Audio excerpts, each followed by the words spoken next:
नमस्कार, आप देख रहे हैं सनमार्ग लाइव और मैं हूं मनोज नारायण सिंह। आज दिन भर की बड़ी खबरों के साथ हम लोग चर्चा करेंगे। सनमार्ग दफ्तर में हम अभी प्रेजेंट हैं और सबसे पहले अभी चर्चा करेंगे क्योंकि आज अंतर्राष्ट्रीय योग दिवस है और इस पर हम अपने सबसे वरिष्ठ सहयोगी ज्ञानवर्धन मिश्रा से जानने की कोशिश करते हैं कि इस अंतर्राष्ट्रीय योग दिवस आखिर ये जो प्राचीन हम लोगों की जो धरोहर है ये जीवंत हो गई है और प्रधानमंत्री नरेंद्र मोदी ने रांची में आकर के कैंप किया और उन्होंने योगा किया।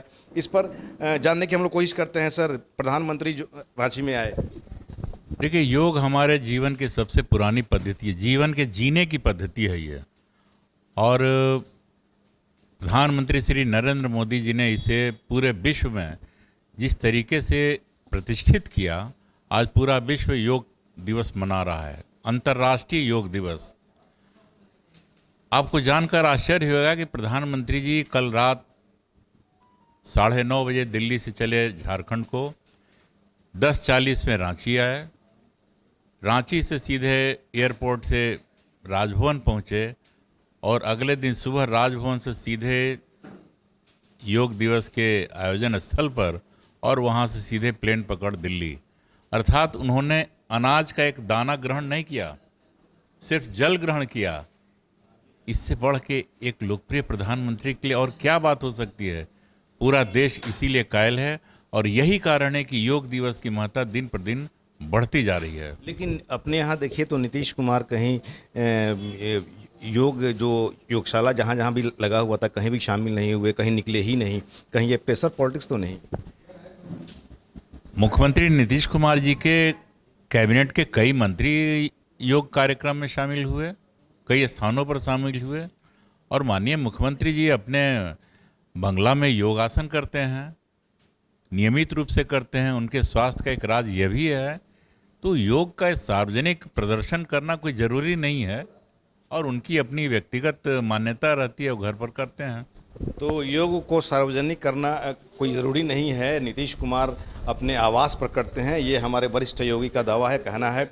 और आज राज्यसभा के लिए रामविलास पासवान ने नॉमिनेशन किया और वहाँ पर नित्यानंद राय जो केंद्रीय गृह राज्य मंत्री, उन्होंने ऐलान किया कि हम बीजेपी के जो भी 17 सांसद हैं बीजेपी के, वो 25-25 लाख रुपया अपने जिला में जो सदर हॉस्पिटल है उसमें PICU बनाने के लिए वो सांसद कोष से देंगे। जानने की कोशिश करेंगे, हमारे सहयोगी हैं जनेंद्र जी और इनसे जानते हैं। जनेंद्र जी, क्या मामला है? दरअसल 15 दिनों से राज्य में चमकी बुखार जो AES है, उसको चमकी बुखार के नाम से जाना जाता है, वो उसका तांडव, उसका कहर रहा है। कई बच्चे, सैकड़ों बच्चे उससे चपेट में आने से। बीजेपी के सांसद दे रहे हैं, ये जदयू के नहीं, बीजेपी के सांसद दे रहे हैं। कहीं भविष्य में कुछ खेला तो नहीं होना है? खेला जब भी हो, आगे हो या बाद में हो, इससे मतलब नहीं है। लेकिन बीजेपी के सांसदों ने अपनी उदारता दिखाई है और केंद्र और राज्य में सरकार रहने की जिम्मेवारी लेते हुए ये बहुत बड़ा कदम उठाया है। आखिर सरकार में तो बीजेपी भी है, केंद्र में बीजेपी है, बिहार में भी बीजेपी है, तो और कोई व्यवस्था नहीं हो सकती? व्यवस्था हो सकती है, पहल की जा रही है। कई SKMCH को 10 बेड में बदलने की थी, 50 बेड से उसको 100 बेड में ICU बदलने का था। उस सब की DPR बना के प्रधान सचिव ने पहले कहा था हेल्थ का कि हम भेजने जा रहे हैं। तो प्रक्रियागत बातें कई हैं, रिसर्च सेंटर की बातें हो रही है, ICU की हो रही है। लगातार आबादी बढ़ रही है तो मेडिकल कॉलेजों की सीटें और बेड भी बढ़ाई जा रही है। इस सब पर ध्यान है। चूँकि केंद्र में बीजेपी की सरकार है, NDA की ही सरकार है, लेकिन पूर्ण बहुमत में है। ये पहल बीजेपी ने की है, जदयू के सांसद पहले नहीं किए हैं, ये पहल बीजेपी की तरफ से हुई है। तो कहीं बीजेपी पब्लिक की सिंपैथी बटोरने में तो नहीं लगी है? बिल्कुल, एक जिम्मेदारी, एक जनप्रतिनिधि होने के नाते पहले कदम उठाया तो निश्चित रूप से उसके जिम्मे जाए। ये परोपकारिता का भाव लोगों में जगेगा और परोपकारी कदम है तो लोगों की दिलचस्पी बढ़ेगी बीजेपी के प्रति। तो ये दिलचस्पी बढ़ेगी बीजेपी में, हमारे सहयोगी का कहना है। और आज दिन में बहुत बड़ी पटना में घटना घटी है, खुलेआम दिन दहाड़े राजीव नगर थाना के आसपास के एरिया में ही 4 करोड़ की भीषण डकैती हुई है। आइए जानते हैं, हमारे क्राइम रिपोर्टर हैं रजनीश जी से, मामला क्या है। देखिए, आज आसियाना दीघा रोड में एक ज्वेलरी दुकान है, जिसमें भीषण डकैती की घटना हुई है। करीब 10 से 12 की संख्या में अपराधी आए थे और वो सबसे पहले दुकानदार को अपने कब्जे में लिया और उसके बाद लूटपाट की। करीब करीब वो 15 से 20 मिनट तक का ये पूरा वारदात हुआ है। सूचना मिलते ही मौके पे पुलिस के वरीय अधिकारी डीआईजी, आईजी, एसएसपी सारे वहां पहुंचे और पूरी तरह से घटना की छानबीन में जुट गए हैं। बहुत जल्द ही अपराधियों की पकड़ की बात कही है। लेकिन जिस तरह से नीतीश कुमार ने यहाँ पर सारे अधिकारियों का क्लास लगाया, सारे अधिकारी हर एक थाना पर पहुँच रहे हैं, तरह तरह के अपने नियम कायदे कानून बना रहे हैं कि अपराधी पर लगाम लगाया जाए, तो क्या एक तरह माना जाए कि नीतीश कुमार को ये अपराधी चुनौती दे रहे हैं? ये देखिए, वैसे सिर्फ पटना की बात नहीं है। अगर हम अपराध की बात करें, अपराध पर कंट्रोल की बात करें, तो ऐसा लगता है कि अपराधी पूरी तरह से बेखौफ हैं। कहीं भी पुलिस का खौफ उनके मन में नहीं है। पूरे प्रदेश में जिस तरह से अपराधी घटनाएं घट रही है, ऐसे में मुख्यमंत्री को चिंतित होना लाजमी है। पुलिस के जो मुखिया हैं डीजीपी गुप्तेश्वर पांडे, वो भी लगातार प्रयास कर रहे हैं कि अपराध पर नियंत्रण पाया जा सके, लेकिन कहीं न कहीं अपराधी उन्हें लगातार चुनौती दे रहे हैं। तो ये हमारे सहयोगी का कहना है कि अपराधी चुनौती दे रहे हैं, पुलिस प्रशासन को और सरकार को भी चुनौती ये अपराधी दे रहे हैं। काफ़ी निडर हैं और खौफ ज़्यादा नहीं है। और हम बात करेंगे अपने सहयोगी अवामी न्यूज़ के संपादक रहमानिया साहब से। इनसे बात करेंगे कि लोकसभा में 3 तलाक का बिल आज लोकसभा में पास हो गया है, इस पर इनकी क्या राय है? काफ़ी दिनों से 3 तलाक बिल के ऊपर बहस भी चल रही है और मामला भी चल रहा है। सेंट्रल में मोदी सरकार ने आज 3 तलाक बिल पेश कर दिया है। यकीनन उनकी अक्सरियत है और वो इस सेशन में इसको पास कराना चाहेंगे, लेकिन बुनियादी तौर पर मैं एक जर्नलिस्ट के हैसियत से कहना चाहूँगा, ये तलाक का मामला जो है ये मजहबी मामला है, सियासी मामला नहीं है। और इस्लाम के 1400 साल पहले से ही इस्लाम में तलाक का मामला कुरान पाक के ज़रिए, जो उनकी मजहबी धार्मिक किताब है, उसमें दिया गया है। और एक बुनियादी चीज़ ये है कि जैसे कि इस तलाक के अंदर ये है कि अगर कोई मुसलमान तलाक देता है तो उसके सज़ा के तौर पर उसको 3 साल की सज़ा होती है, जबकि किसी गैर इस्लाम के मानने वाले, किसी दूसरे धर्म के मानने वाला जब तलाक देता है तो उसको 1 साल की सज़ा होती है।